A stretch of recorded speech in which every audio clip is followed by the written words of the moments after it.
तो ये lateral capacity of pile का प्रॉब्लम है। तो ज़्यादा हार्ड नहीं होता है, मीन्स थोड़ा सा कॉन्सेप्चुअल है और फार्मूलाज आपको याद होने चाहिए, दैट्स इट। तो देखो इसमें आपको क्या दिया गया हुआ है कि कुछ चीज़ जो प्रॉब्लम में इंफॉर्मेशन दी जाए वो सारे आपको पहले नोट डाउन करनी है। ओके, तो यहाँ पे डाया दिया गया हुआ है, लेंथ दिया गया हुआ है, फिर टाइप ऑफ पाइल दी गई हुई है कि ये फ्री हेड टाइप का पाइल है और कैसे टाइप के सॉइल में इंसर्ट किया गया हुआ है, सैंडी, वो भी आपको लिखना है। गामा बी की वैल्यू भी आपको दी गई हुई है, फिर modulus of subgrade reaction NH की वैल्यू भी दी गई हुई है, ग्रेड ऑफ कंक्रीट दिया गया हुआ है, LF/R का वैल्यू दिया गया हुआ है और स्टैंडिंग लेंथ ऑफ पाइल यानी कि इसेंट्रिसिटी जो कि E होती है उसकी वैल्यू भी आपको दी गई हुई है 2।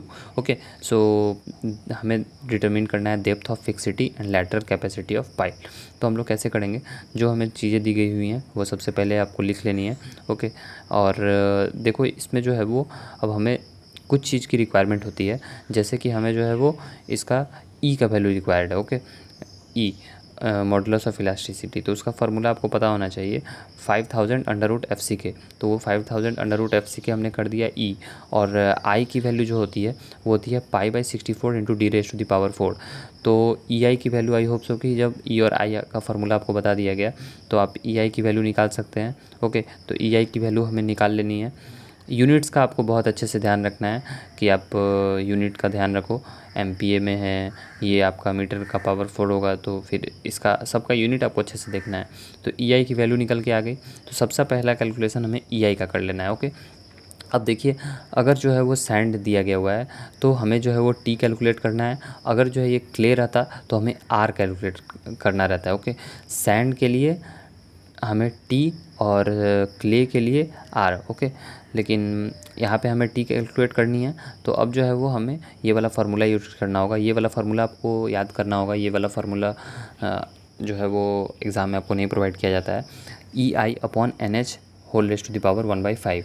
तो EI की वैल्यू आपने कैलकुलेट कर ली थी, NH ये नीटा H की वैल्यू आपको जो है वो एग्ज़ाम में प्रॉब्लम में दी गई हुई है। यहाँ पे आप देखो नीटा H की वैल्यू दी गई हुई है ना, 5 × 10⁻³ kN/m³। तो फिर आपको जो है वो NH की वैल्यू पुट कर देनी है। अब यहाँ से आपको T की वैल्यू आ गई। अब देखिए यहाँ पे एक कॉमन सा मिस्टेक्स क्या हो सकता है स्टूडेंट्स के साथ कि वो यूनिट को जो है वो नहीं ध्यान में रखते हैं।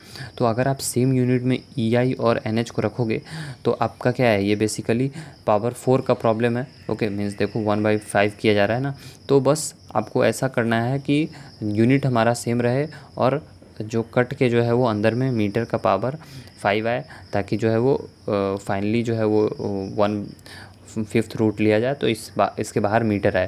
तो इसलिए मैं बोल रहा हूँ कि यूनिट का आपको अगर आप ध्यान नहीं रखोगे तो आपका ये ऐसा टाइप का प्रॉब्लम गलत हो सकता है। और भी एक मैं आपको यहाँ पे पॉइंट बताना चाहूँगा कि ये जो T की वैल्यू आती है या फिर R की वैल्यू आती है, ये यूजुअली जो है वो 1 से लेकर 5 के बीच में आती है। ओके, अगर आपका कुछ वैल्यू 0.01 आ रहा है तो वो नहीं हो सकता है, अगर आपकी वैल्यू कोई 1000 आ रही है तो वो भी नहीं हो सकता है। तो रीजनेबल वैल्यू 1 to 5 या 10 इसके आसपास अगर T का वैल्यू आता है तो वेल एंड गुड, और अगर नहीं आ रहा है तो आप अपने कैलकुलेशन को एक बार ठीक से चेक करें, यूनिट्स लेने में या फिर ऊपर कैलकुलेशन में आपने कोई भी मिस्टेक्स कर दिए होंगे। ओके, तो ये सैंड है, तो सैंड में हमें जो है वो LF/T शुड बी गिवन, लेकिन जो है वो ये प्रॉब्लम है कि हमें जो है वो प्रॉब्लम में LF/R दिया गया हुआ है। ओके, सो प्रॉब्लम में LF/R दिया गया हुआ है तो हम LF/R से ही वैल्यू निकाल लेते हैं। ओके, एज्यूम कर लेते हैं कि R जो है वो =T है। ओके, लेकिन ऐसा होता नहीं है, लेकिन एग्ज़ाम में जैसा आपको दिया जाएगा प्रॉब्लम उस हिसाब से ही आपको सॉल्व करना है। तो LF हमें जो है वो प्रॉब्लम में दिया गया हुआ है R, तो LF/R की वैल्यू को आपको इक्वेट कर देनी है। यहाँ पे आप देखो कि R की वैल्यू ये जो है वो T को हम लोग R एज्यूम कर ले रहे हैं। सो LF 2.1 × R 4.3, तो ये हमारी वैल्यू आ गई 9.03। ओके, सो हमारी जो डेप्थ ऑफ फिक्सिटी है वो टोटल डेप्थ ऑफ फिक्सिटी है वो 9.03 मीटर है। ओके, अब ये लॉन्ग पाइल है या शॉर्ट पाइल है ये भी आपको चेक कर सकते हो कि अगर आपकी 5 टाइम्स ऑफ जो